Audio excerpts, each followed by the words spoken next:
بسم اللہ الرحمن الرحیم۔ السلام علیکم ڈیئر اسٹوڈنٹس، کیسے ہیں آپ سب لوگ؟ امید ہے خیریت سے ہوں گے۔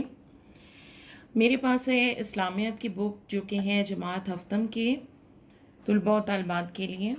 بیٹا آپ لوگوں کو پتہ ہے کہ ہم لوگوں نے فتح مکہ تک پڑھ لیا ہوا تھا، اور تب تک کی جو کام ہے ہمارا، اس کی ہماری اسیسمنٹس اور ٹیسٹ بھی ہو چکے ہیں۔ تو آج ہم شروع کریں گے اپنا اگلا سبق، جس کا نام ہے غزوہ حنین۔ ٹھیک ہے، اب اپنی بکس کھولیں اور میرے ساتھ ساتھ آپ اس کی ریڈنگ کریں تاکہ آپ کو اچھے سے یہ جو واقعہ ہے اس کی سمجھ آ جائے۔ غزوہ حنین، غزوہ اس جنگ کو کہتے ہیں جس میں آپ صلی اللہ علیہ وآلہ وسلم نے شرکت کی ہو۔ تو یہ غزوہ تھا جس میں آپ صلی اللہ علیہ وسلم نے شرکت کی۔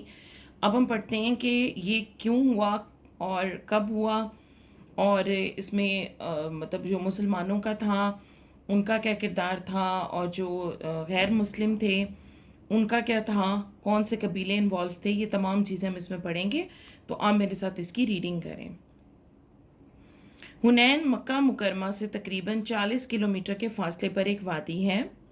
یہاں پر موجود دو قبیلے حوازن اور ثقیف اپنے آپ کو بہت طاقتور اور بہادر سمجھتے تھے اور اسلام کا غلبہ پسند نہیں کرتے تھے۔ ان دو قبائل کے ساتھ دیگر قبائل کے لوگ بھی شامل ہو گئے تھے۔ جب مکہ فتح ہوا تو یہ قبیلے اسلام قبول کرنے کے بجائے مکہ مکرمہ پر حملے کی تیاریاں کرنے لگے۔ بنو حوازن کا سردار مالک بن اوف تمام قبائل کے مال، مویشی، بچے اور خواتین بھی میدان جنگ میں ساتھ لے آیا تاکہ ان قبائل کے جنگجو مردانگی سے لڑیں۔ یہ تمام قبائل وادی اوتاس میں خیمہ زن ہوئے۔ اوتاس کی وادی حنین کے قریب واقع ہے۔ تو ہوا یوں کہ جب مکہ فتح ہوا، جیسے کہ ہم نے اپنے پچھلے سبق میں پڑھا، تو اس کے بعد کیا ہوا کہ یہ جو قبیلے تھے یہ ایک تو اپنے آپ کو بہت طاقتور سمجھتے تھے اور اسلام بھی قبول نہیں کرتے تھے۔ تو ظاہری بات ہے جب وہ اسلام قبول نہیں کرنا چاہتے تھے تو اسلام کا جو غلبہ تھا، یعنی جو اسلام ہر جگہ پھیل رہا تھا، یہ اس کے بھی خلاف تھے۔ تو اب انہوں نے کیا کیا کہ ان قبائل نے، جو انہی کے جیسے اور قبائل تھے جو کہ اسلام کو ابھی تک قبول نہیں کر رہے تھے، تو ان سب کو انہوں نے آپس میں ملایا اور انہوں نے مکہ مکرمہ پر حملے کی تیاری شروع کر دی۔ تو یہ جو قبیلہ حوازن تھا، اس کا جو سردار تھا، اس نے کیا کیا کہ اس نے اپنے جو مطلب مرد تھے ان کے ساتھ ساتھ ان کی جو خواتین تھیں، بچے تھے، حتیٰ کہ ان کا جو مال مویشی یعنی جانور تک تھے، ان سب کو ساتھ لے کر آیا کہ جی جو ان کے مرد ہیں وہ بڑے طاقت کے ساتھ لڑیں اور ان کو پیچھے اپنے خاندان کی یا اپنے مال مویشیوں کی فکر نہ ہو۔ تو یہ اس کی طرح سے اس نے ایک اپنی اسٹریٹجی بنائی جنگ کی نا، تو وہ ان سب کو لے کر آیا اور یہ وادی اوتاس میں انہوں نے اپنا جو ٹھکانہ کیا، اور یہ وہ وادی ہے جو حنین کے قریب واقع ہے۔ اسلامی لشکر کی حنین کی طرف پیش قدمی۔ 6 شوال 8 ہجری کو رسول اللہ صلی اللہ علیہ وآلہ وسلم مکہ مکرمہ سے روانہ ہوئے۔ 12,000 افراد کا لشکر آپ صلی اللہ علیہ وآلہ وسلم کے ساتھ تھا۔ 10,000 وہ جو فتح مکہ کے لیے آپ صلی اللہ علیہ وسلم کے ساتھ تشریف لائے، اور 2,000 مکہ کے وہ لوگ تھے جنہوں نے ابھی نو مسلم تھے، جنہوں نے فتح مکہ کے بعد اسلام قبول کیا تھا۔ مسلمانوں میں سے بعض لوگوں نے یہ لشکر کی کثرت دیکھ کر کہا کہ ہم آج ہرگز مغلوب نہیں ہو سکتے۔ یہ بات رسول اللہ صلی اللہ علیہ وآلہ وسلم پر گراں گزری۔ تو ہوا یوں کہ مسلمانوں کے جو بعض لوگ ہیں وہ بڑا خوش ہوئے کہ جی ہمارا لشکر تو بہت بڑا ہے، تو آج ہم لوگوں کو شکست نہیں ہو سکتی۔ مغلوب کا مطلب یہ کہ آج ہم پہ کوئی غلبہ نہیں کر سکتا، آج ہمیں شکست نہیں ہو سکتی۔ لیکن نبی پاک صلی اللہ علیہ وسلم کو یہ بات پسند نہیں آئی، ٹھیک ہے، کیونکہ مسلمانوں کو ہر صورت میں چاہے لشکر بڑا ہے یا چھوٹا، اللہ تعالیٰ پہ یقین ہونا چاہیے اور اللہ تعالیٰ سے اس چیز کی دعا کرنی چاہیے کہ اللہ تعالیٰ ہمیں کامیابی بخشے۔ تو اپنے اوپر کسی بھی طرح اپنی طاقت پہ گھمنڈ نہیں ہونا چاہیے، غرور نہیں ہونا چاہیے، اپنے طاقت کے اوپر گھمنڈ نہیں ہونا چاہیے، جیسے کہ بنو حوازن کے جو قبیلے کے لوگ تھے وہ کرتے تھے۔ اسلامی لشکرات کے وقت وادی حنین پہنچا۔ مالک بن اوف پہلے ہی اپنا لشکر اس وادی میں اتار کر مختلف جگہوں پر پھیلا اور چھپا چکا تھا۔ مسلمان دشمن کی موجودگی سے بے خبر تھے۔ جب مسلمان آگے بڑھے تو بنو حوازن کے جنگجوؤں نے اچانک مسلمانوں پر تیروں کی بارش کر دی۔ اس اچانک حملے سے مسلمان سنبھل نہ سکے اور ان میں ایسی بھگدڑ مچی کہ کوئی کسی کی طرف دیکھ ہی نہیں رہا تھا اور ہر طرف افراتفری کا سما ہو گیا۔ ایک تو اس میں جو مسلمان اس وقت مطلب ان میں افراتفری ہوئے اور وہ پریشان ہو گئے اتنے بڑے لشکر کے باوجود کہ ایک تو وہ توقع نہیں کر رہے تھے کہ دشمن ان سے پہلے وہاں موجود ہوگا، پھر رات کا وقت تھا، ظاہری بات ہے وہ بھی ان کے ذہن میں نہیں تھا کہ آتے ہی جب ابھی وہ خیمہ زن ہو رہے ہیں، اپنی تیاری کر رہے ہیں اور ان کے اوپر اس سے پہلے حملہ ہو جائے گا۔ تو رات کا وقت تھا، تو اس اچانک حملے سے مسلمان بہت گھبرا گئے، ہر طرف افراتفری پھیل گئی۔ اس شدید بھگدڑ میں بھی رسول اللہ صلی اللہ علیہ وآلہ وسلم استقامت کا پہاڑ بنے رہے۔ استقامت کہتے ہیں ثابت قدمی کو، یعنی کسی چیز پر قائم رہنا۔ آپ صلی اللہ علیہ وآلہ وسلم کا رخ کفار کی جانب تھا اور آپ صلی اللہ علیہ وسلم آگے بڑھتے ہوئے فرما رہے تھے، انا النبی لا کاذب انا ابن عبد المطلب، میں نبی ہوں، یہ جھوٹ نہیں، میں عبد المطلب کا بیٹا ہوں۔ یہ کہتے ہوئے نبی پاک صلی اللہ علیہ وسلم آگے بڑھتے چلے جا رہے تھے۔ آپ صلی اللہ علیہ وآلہ وسلم نے اپنے چچا حضرت عباس رضی اللہ تعالیٰ عنہ کو حکم دیا کہ وہ صحابہ کرام کو بلائیں۔ حضرت عباس رضی اللہ تعالیٰ عنہ کی جو آواز تھی وہ بہت بلند تھی، اونچی آواز تھی ان کی۔ تو حضرت عباس نے جب آواز دی، بیت رضوان والوں کہاں ہو، یہ آواز سن کر تمام مسلمان واپس مڑے اور لڑائی شروع کر دی۔ یعنی ان کی آواز میں جو ایک طاقت تھی، ایک جوش تھا اور ایک زور تھا، تو اس سے مسلمانوں کو بہت ڈھارس ملی اور وہ واپس مڑے اور لڑائی شروع ہوگی۔ اب انہوں نے پراپر لڑنا شروع کیا۔ پھر آپ صلی اللہ علیہ وسلم نے مٹھی بھر مٹی لے کر دشمنوں کی طرف پھینکی۔ یہ مٹی اس طرح پھیلی کہ دشمن کا کوئی ایک آدمی ایسا نہ تھا جس کی آنکھ اس سے بھر نہ گئی ہو۔ اس طرح دشمن کی قوت ٹوٹتی چلی گئی۔ ٹھیک ہے، یعنی یہ نبی پاک صلی اللہ علیہ وسلم کی ایک طرف تو آپ صلی اللہ علیہ وسلم کی استقامت کا یہ عالم تھا کہ آپ صلی اللہ علیہ وسلم کھڑے رہ گئے، مسلمان ادھر ادھر افراتفری کا شکار ہوئے، لیکن آپ صلی اللہ علیہ وسلم نے اپنی جگہ نہ چھوڑی اور ثابت قدمی سے اس پہ ڈٹے رہے۔ اور دوسرا، جو اللہ تعالیٰ کی طرف سے آپ کو معجزات دیے گئے تھے، تو انہی معجزات کے اندر ایک یہ بھی کہ آپ نے مٹی لی اور دشمنوں کی طرف پھینکی تو ان کی آنکھوں میں چلی گئی، یعنی مسلمانوں کی آنکھوں میں بھی نہیں گئی، اور جتنے وہاں پہ دشمن تھے، کفار تھے، ان سب کی آنکھوں میں وہ مٹی چلی گئی، اور اس طرح وہ گھبرا کے ضریبت ان کو نظر نہیں آ رہا تھا اور ان کی قوت ٹوٹتی چلی گئی۔ دشمن کی واضح شکست، تھوڑی ہی دیر میں دشمن کو واضح شکست ہوئی۔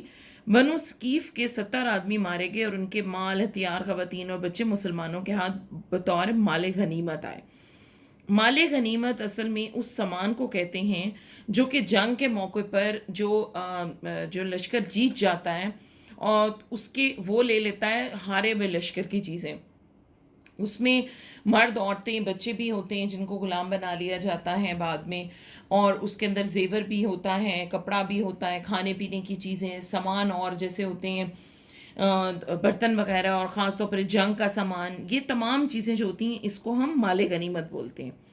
اللہ تعالیٰ نے قرآن مجید میں ارشاد فرمایا، خدا نے بہت سے موقعوں پر تم کو مدد دی ہے، اور جنگ حنین کے دن جب کہ تم کو اپنی جماعت کی کثرت پر غرور تھا تو وہ تمہارے کچھ بھی کام نہ آئی، اور زمین باوجود اتنی بڑی فراغی کہ تم پر تنگ ہو گئی، پھر تم پیٹھ پھیر کر پھر گئے، پھر خدا نے اپنے پیغمبر صلی اللہ علیہ وآلہ وسلم اور مومنوں پر اپنی طرف سے تسکین نازل فرمائی، اور تمہاری مدد کو فرشتوں کے لشکر جو تمہیں نظر نہیں آتے تھے آسمان سے اتارے، اور کافروں کو عذاب دیا، اور کفر کرنے والوں کی یہی سزا ہے۔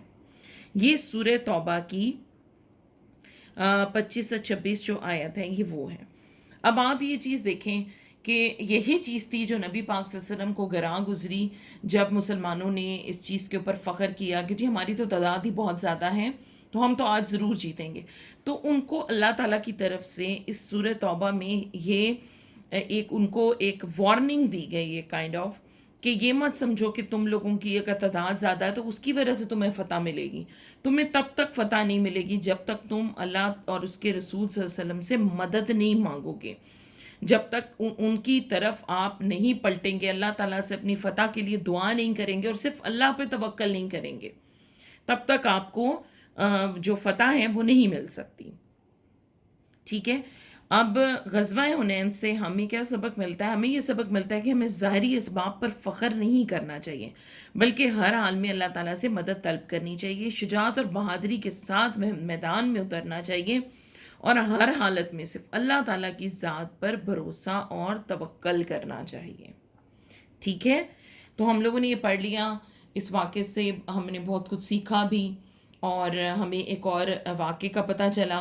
تو یہ بہت انفارمیٹیو بھی تھا، انٹرسٹنگ بھی تھا، اور ہمارے لیے سبق آموز بھی تھا. اب ہم آ جاتے ہیں اس کے تفصیلی جواب کی طرف. تو سب سے پہلا ہے قبیلہ بنو حوازن کے سردار نے اسلامی لشکر سے جنگ لڑنے کے لیے کس طرح تیاری کی. تو اس کا جواب ہمارے پاس پہلے صفحے پر موجود ہے. یہ یہاں سے شروع ہوگا کہ بنو حوازن کا سردار یہاں سے ہوگا اور جنگجو مردانگی سے لڑیں. ٹھیک ہے. اس کی یہی اسٹریٹجی تھی نا کہ وہ ساتھ میں عورتیں، بچے، مال مویشی سب کو ساتھ لے آئے. تو یہ ایک طرح سے اس کی اسٹریٹجی تھی.